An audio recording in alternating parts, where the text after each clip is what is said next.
Modi cabinet ने one nation one election पर गठित पूर्व राष्ट्रपति रामनाथ कोविंद की अध्यक्षता वाली कमेटी की सिफारिशों पर अपनी मुहर लगा दी और पूर्व राष्ट्रपति रामनाथ कोविंद की अध्यक्षता वाली कमेटी ने साल 2029 में पूरे देश में एक साथ चुनाव कराने की सिफारिश की थी। इस कमेटी ने पहले कदम के रूप में लोकसभा और राज्य विधानसभाओं के लिए एक साथ चुनाव कराने और उसके बाद 100 दिनों के अंदर स्थानीय निकाय चुनाव कराने की सिफारिश की थी। अब केंद्र सरकार इसे संसद के शीतकालीन सत्र में पारित कराने की उम्मीद रखे हुए है, कोशिश करेगी। सरकार को उम्मीद है कि इस बिल पर उसे अपने सहयोगियों से पूरा समर्थन मिल जाएगा। इस राज्यों पर असर पड़ने वाला है, उसके बारे में भी आपको बताते हैं। अगर 2029 में एक साथ देश भर में लोकसभा और विधानसभा के चुनाव होते हैं तो कई राज्यों की विधानसभा को कार्यकाल पूरा होने से पहले ही भंग करना पड़ेगा। देश में 2023 में 10 राज्यों में नई विधानसभाओं का गठन हुआ है, तो जिनका कार्यकाल 2028 का है, ऐसे में इन राज्यों को 2028 में यहाँ पर फिर से चुनाव में ये होंगे, लेकिन 2029 में ये भी विधानसभाएं भंग हो जाएंगी। इसका ये मतलब हुआ कि इन 10 राज्य विधानसभाओं का कार्यकाल केवल 1 साल का रहेगा। ये राज्य होंगे हिमाचल प्रदेश, मध्य प्रदेश, छत्तीसगढ़, राजस्थान, कर्नाटक, तेलंगाना, मेघालय, नागालैंड, त्रिपुरा और मिजोरम।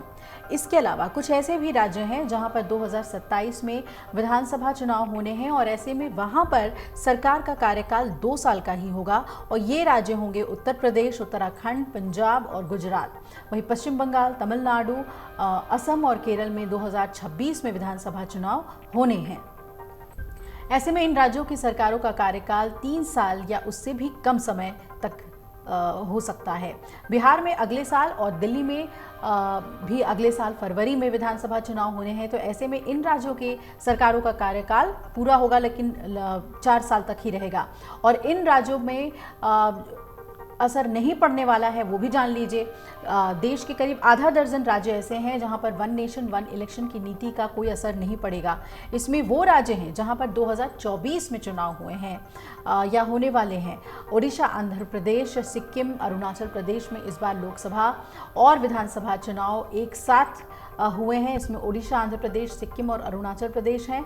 वहीं हरियाणा और जम्मू कश्मीर में विधानसभा चुनाव होने वाले हैं, जबकि महाराष्ट्र और झारखंड में भी इस साल नवंबर तक विधानसभा चुनाव हो जाएंगे। तो ऐसे में इन राज्यों में सरकारों के कार्यकाल पर अधिकतम 6 महीने का असर ही पड़ेगा।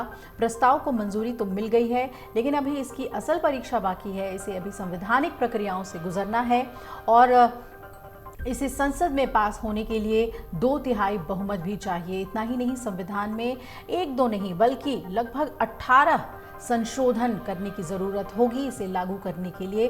प्रस्ताव को तो कैबिनेट ने मंजूरी दे दी है, लेकिन उसके सामने अभी कई चुनौतियां हैं और इसमें सबसे बड़ी चुनौती है 2/3 बहुमत से इसका पास होना। सरकार की ओर से कहा गया है कि 47 पार्टियों में 15 को छोड़कर सभी ने इसका समर्थन किया है और समिति को 21,000 से ज़्यादा इस पर रिएक्शंस मिले हैं। इस विषय पर किस राजनीतिक दल ने क्या कहा है, ये भी हम आपको अगले रिपोर्ट में बताएंगे। अगर आप ये वीडियो YouTube पर देख रहे हैं तो हमारे चैनल को सब्सक्राइब करें और बेल आइकन को दबाना ना भूलें। अगर आप Facebook पर ये वीडियो देख रहे हैं तो हमारे पेज को लाइक करें।